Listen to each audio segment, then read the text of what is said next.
আৰু অকল মণিকুন্ত বাবু কৈছে যে বিভিন্ন ধৰণৰ পৰীক্ষা আছে, এইটো ক্লাছ 10 আৰু 12 পৰীক্ষাটোৱে সমাপ্ত নহয়, এইটো জাষ্ট আৰম্ভণি।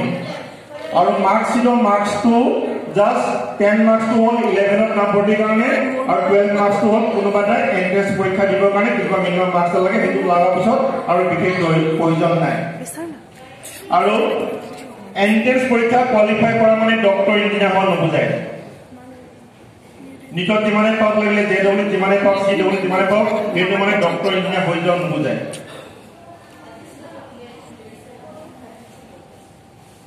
বহুতে ভাবিছে মই চিট পাই গলো, IIT এইমছত চিট পাই গলো, মই ডক্টৰ ইঞ্জিনিয়াৰ হৈ গলো। তাৰ লগে লগে আমি কিছুমান পেৰেণ্টে কিছুমান কাম কৰিব লাগিব। মানসিকভাৱে সুস্থ হৈ থাকিব লাগিব, স্বাস্থ্য ঠিকে থাকিব লাগিব, আৰু বৌদ্ধিকভাৱে বিকশিত হ'ব লাগিব, ইণ্টেলেকচুৱেলি গ্ৰোথ হ'ব লাগিব। অকল নিজে পঢ়া শুনা কৰি পেলাই ডক্টৰ ইঞ্জিনিয়াৰ হ'লে নহ'ব। সমাজখনৰ প্ৰতি, ৰাজ্যখনৰ প্ৰতি দায়িত্ব আছে সকলোৱে। পঢ়ি অহা বিদ্যালয়খনৰ প্ৰতি আছে, যেনেকে এই উত্তৰ মঞ্চৰে যেনেকে এটা সম্বন্ধ জনাইছে, এই মঞ্চৰ প্ৰতিও দায়িত্ব আছে। আমি সেইটো মনত ৰাখিব লাগিব।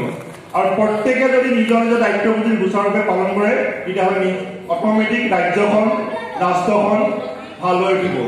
আমি প্ৰত্যেকে নিজৰ দায়িত্ববোৰ সুচাৰুৰূপে পালন নকৰাৰ কাৰণে সমস্যাৰ সৃষ্টি হৈছে।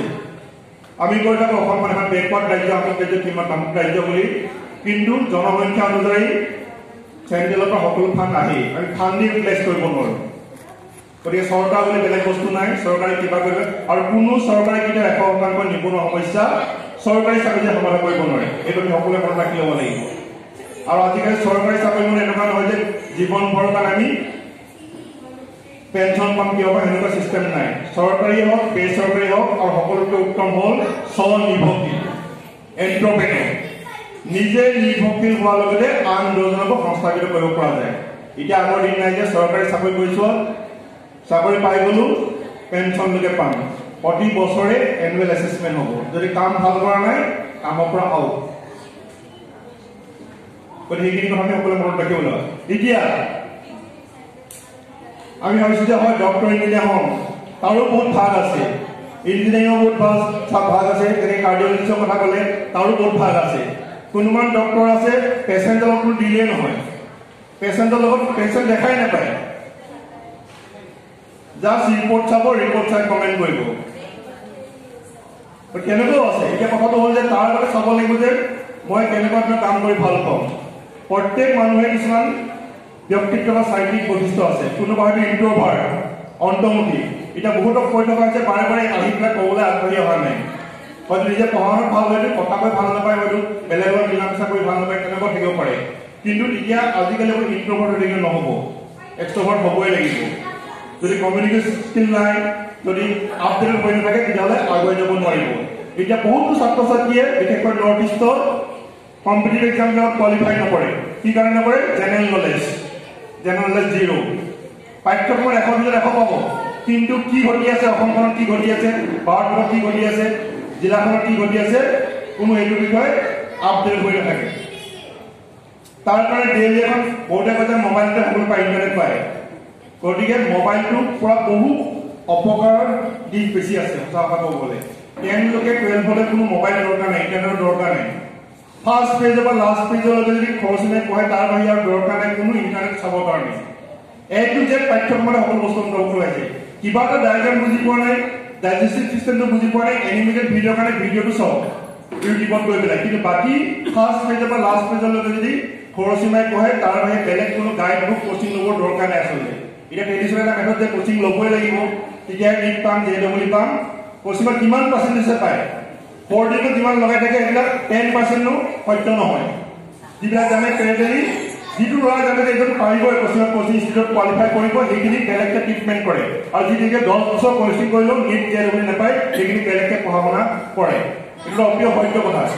গতিকে কোচিং ল'ব লাগিব, কোনো ধৰা বন্ধা নিয়ম নাই। কোচিঙত লোৱা মানে, আৰু মেক্সিমাম কোচিঙত যদি এণ্ট্ৰেন্সত যিবিলাক কোৱালিফাই কৰে, সেইখিনি প্ৰিভিয়াছ ৰেকৰ্ডটো চাব লাগিব, ফিউচাৰ কি হৈছে তেওঁলোকে, সঁচাকৈ ভাল ডক্টৰ ইঞ্জিনিয়াৰ হ'ব পাৰিছে নে নাই। আমি সেইটো এনালাইচিছ কৰিব লাগিব। আচলতে সেইবিলাক মই বিভিন্ন মিটিঙত কওঁ, সেইবিলাক আচলতে গৱেষণাৰ বিষয় হ'ব লাগে, PhD বিষয় হ'ব লাগে। এইটো অঞ্চলত মানে কোচিং লৈ পেলাই ডক্টৰ হৈছিলে সেই ডক্টৰজনৰ কেনেকুৱা ফিডবেক এইজন ইঞ্জিনিয়াৰ কেনেকুৱা ফিডবেক নাই আমাৰ সেইবিলাক ক্ষেত্ৰত আমাৰ কাম কোনো হোৱা নাই গতিকে আমি সেইবিলাকো চাব লাগিব এতিয়া প্ৰত্যেক মাহে মাহে আইডি কিছুমান নগৰীয়া ঘটনা ঘটি থাকে কি কাৰণে হৈ থাকে আমি সেইবিলাকো এনালাইচিছ কৰিব লাগিব গতিকে আমি মই কোৱা নাই যে কোচিং ল'ব লাগে বা নালাগে কিন্তু আমি সেইখিনি চাব লাগিব যে কোচিঙত লৈ লোৱা মানে মই নীট কোৱালিফাই কৰিলোঁ JEE কোৱালিফাই কৰিলোঁ মেইনছ কোৱালিফাই কৰিলোঁ তেনেকুৱা ধৰণৰ কথা নহয় গতিকে আমি প্ৰতিটো শ্ৰেণীৰ ক্লাছত পৰীক্ষাবিলাক যদি খৰচনাই পঢ়ি যাওঁ তেতিয়াহ'লে কোনো আচলতে বেলেগকৈ পঢ়িব নালাগে কম্পিটিটিভ এক্সামৰ কাৰণে এতিয়া বিভিন্ন ধৰণৰ পৰিচালনা পৰীক্ষা নীট কোৱালিফাই কৰিলে JEE মেইনছ কোৱালিফাই কৰিলে এডভান্স কোৱালিফাই কৰিলে পিছতো আৰু যে একে হ'ব লাগিব interview Indian engineering service exam qualify কৰিব লাগিব গেট কোৱালিফাই কৰিব লাগিব তেতিয়াহে চাকৰিটো পাব অকলতো JEE মেইনছ লৈ পেলাই এডভান্স লৈ পেলাইতো ইঞ্জিনিয়াৰিং পঢ়িলেতো নহ'ব তাৰপিছত গেট কোৱালিফাই কৰিব লাগিব গেট কোৱালিফাই কৰাৰ পিছত আকৌ ইণ্টাৰভিউ দিব লাগিব personal interview subject matter interview তাৰপিছত জেনেৰেল নলেজৰ ওপৰত গতিকে মই কৈছোঁ জেনেৰেল নলেজটো এইটো দুটা বস্তু নহয় আমি ডেইলি অন্তত এখন নিউজ পেপাৰ পঢ়িবলৈ চেষ্টা কৰিব লাগিব আজিকালি কভিডৰ নামত লৈ পেলাই এতিয়া প্ৰিণ্ট মিডিয়া ক্ৰমান্বয়ে নাইকিয়া হ'ব ধৰিছে গতিকে ইংৰাজীয়ে হওক বা অসমীয়া হওক আমি এখন ডেইলি নিউজ পেপাৰ আমি সকলোৱে ল'ব লাগিব মই বাৰে বাৰে কৈছোঁ মোবাইলটো কিবা কাৰণত ডিলিট হৈ গ'ল কম্পিউটাৰটো কিবা কাৰণত কেছ হ'ল গোটেই বস্তু ষ্ট'ৰ মেটেৰিয়েলখিনি গুচি গ'ল আৰু এখন প্ৰিণ্টেড মিডিয়াম ল'লে কি হয় পেপাৰ কাট কৰি ক'ব পাৰোঁ এই বছৰ নিটৰ এক্সাম কেতিয়া ৰিজাল্ট দিছিলে এডভাৰটাইজমেণ্ট কেতিয়া দিছিলে গতিকে এডভাৰটাইজমেণ্টৰ প্ৰতিটো শব্দ আমি প্ৰথমৰ পৰা শেষলৈকে চাব লাগিব কাৰোবাৰ কাৰণে এলিজিবল ক্ৰাইটেৰিয়াটো কাৰোবাৰ কাৰণে নহ'বও পাৰে কাৰোবাৰ কাষ্টৰ চিষ্টেম থাকিব পাৰে কাৰোবাৰ পাৰ্চেণ্টেজ বেলেগ থাকিব পাৰে কাৰোবাৰ স্পৰ্টছ কোটা থাকিব পাৰে কাৰোবাৰ NCC চাৰ্টিফিকেট থাকিব পাৰে গতিকে কৈছে প্ৰথম পৃষ্ঠাৰ পৰা শেষৰ পৃষ্ঠালৈকে বাতৰি কাকত চাবলগীয়া বহুত বস্তু থাকে ফ্ৰণ্ট পেজত হয় পলিটিকেল নিউজবিলাক থাকে বা নেশ্যনেল লেভেল ইণ্টাৰনেশ্যনেল লেভেলত গুৰুত্বপূৰ্ণ খবৰবিলাক থাকে শেষৰ পৃষ্ঠাত খেলৰ নিউজ থাকে অকল লাভলীনা বৰগোহাঁই হিমা দাস অকল নামটো জানিলে নহ'ব কোন কেটেগৰীত কি খেলত কি এৱাৰ্ড পাইছিলে ৰিয়ান পৰাগ দাসৰ অকল নামটো জানিলে নহ'ব কোনদিনাখন এনাউন্সমেণ্ট দিছিলে কোন খেলত প্ৰথম এণ্ট্ৰি কৰিছিলে আমি এইটো নোট কৰি ৰাখিব লাগিব আমি যেতিয়া ডেইলি আমি জেনেৰেল নলেজটো আপডেট কৰি থাকিম তেতিয়া আমি অট'মেটিক গম পাই যাম যে ইউনিয়ন পাব্লিক সাৰ্ভিস কমিশনে কন্ডাক্ট কৰা সিভিল সাৰ্ভিস এক্সামিনেশনৰ কোনটো কোৱেশ্চন আহিব আসাম পাব্লিক সাৰ্ভিস কমিশনে কন্ডাক্ট কৰা কম্বাইন্ড কমিটি এক্সামৰ কোনটো কোৱেশ্চন আহিব বেংক পৰীক্ষাৰ পিছত কোনটো কোৱেশ্চন আহিব এটা আমি অট'মেটিক আগতীয়াকৈ আমি জাজ কৰিব পাৰিম যে এনেকুৱা এটা প্ৰশ্ন আহিব পাৰে নে গতিকে 24 ঘণ্টাৰ কোনো পঢ়া শুনা কৰি থাকিব নালাগে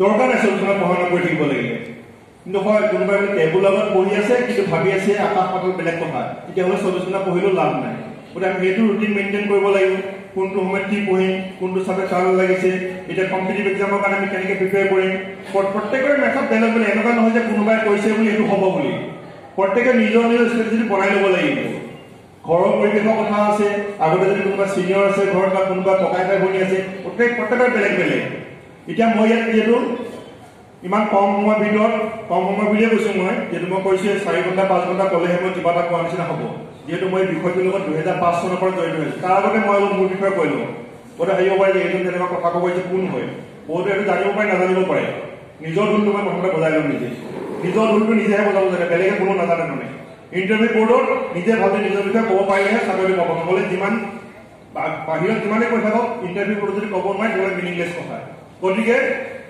মোৰ ঘৰ ধেমাজি জিলাৰ ভেৰপৰা গাঁও মই প্ৰাথমিক শিক্ষা অসমীয়া মাধ্যমতে পঢ়িছিলোঁ ভেৰপৰা প্ৰাথমিক বিদ্যালয়ত আৰু এতিয়া বৰ্তমান সেই বিদ্যালয়খন নাই ছাত্ৰ ছাত্ৰীৰ অভাৱত বেলেগলৈ মাৰ্চ কৰিলে এতিয়া সেই বিদ্যালয়খন এক্সিষ্টিং নাই আমাৰ গাঁৱত তাৰপিছত মই ধেমাজি উচ্চতৰ মাধ্যমিক বিদ্যালয়ৰ পৰা 1992 মেট্ৰিক পাছ কৰিছোঁ দেখিবলৈ সৰু যেন লাগে কিন্তু 1992 মেট্ৰিক পাছ কৰিছোঁ বহুতে ভাবে বহুত সৰু ল'ৰা বুলি কিন্তু সৰু ল'ৰা নহয় বয়স হৈছে মোৰ গতিকে 1993 মেট্ৰিক পাছ কৰিছোঁ তাৰপিছত মই ধেমাজি কলেজৰ পৰা হাই ছেকেণ্ডেৰী পাছ কৰিছোঁ ছায়েন্সত তাৰপিছত মই যোৰহাট ইঞ্জিনিয়াৰিং কলেজৰ পৰা ইঞ্জিনিয়াৰিং পাছ কৰিছোঁ 2000 চনত যেতিয়া মই ইঞ্জিনিয়াৰিং পাছ কৰিছিলোঁ মেকানিকেল ইঞ্জিনিয়াৰিং মই ভাবিছোঁ তাতে ইঞ্জিনিয়াৰিংতে সমাপ্ত আৰু পঢ়িব নাই ইঞ্জিনিয়াৰ হৈ গ'লোঁ ধেমাজিৰ পৰা পঢ়িছোঁ গাঁওখনতো নাই ইঞ্জিনিয়াৰিং পঢ়া কোনো ধেমাজি ডিষ্ট্ৰিক্টৰ এজন দুজন আছিলে গতিকে মই ভাবিছিলোঁ যে ইঞ্জিনিয়াৰিংতে সমাপ্ত বি হৈ গ'লোঁ ইঞ্জিনিয়াৰ হৈ গ'লোঁ আৰু পঢ়িব নাই অসমত দুখন চেণ্ট্ৰেল ইউনিভাৰ্চিটি আছে এখন তেজপুৰ ইউনিভাৰ্চিটি আৰু এখন আসাম ইউনিভাৰ্চিটি শিলচৰ যেতিয়া লগৰ ল'ৰা ছোৱালীবিলাকে এমটেক কৰিবৰ কাৰণে এপ্লাই কৰিলে ময়ো এপ্লাই কৰিলোঁ যেতিয়া তেজপুৰ ইউনিভাৰ্চিটি এমটেক কৰিবৰ কাৰণে সুবিধা পালোঁ তেতিয়া গম পালোঁ যে ইঞ্জিনিয়াৰত PhD কৰাও সুবিধা আছে যেতিয়া 2005 চনত IIT গুৱাহাটীত PhD কৰাৰ কাৰণে সুবিধা পালোঁ এতিয়া IIT Indian institute of technology মই IIT মানে ভাবিছোঁ তাত অকল ইঞ্জিনিয়াৰিং কোৰ্চ আছে তাত যে MSc physics chemistry mathematics MA in development studies any ষ্ট্ৰীমৰ পৰা আহে সেইটো IIT আহি পেলাই গম পালোঁ তাৰপিছত দেখা পালোঁ যে BTechতো অসমৰ ল'ৰা ছোৱালীৰ সংখ্যা কম আছে আনকি MA ইন ডেভেলপমেণ্ট ষ্টাডিজ আৰু MSc, PhD, chemistry, mathematics বহুত কম আছে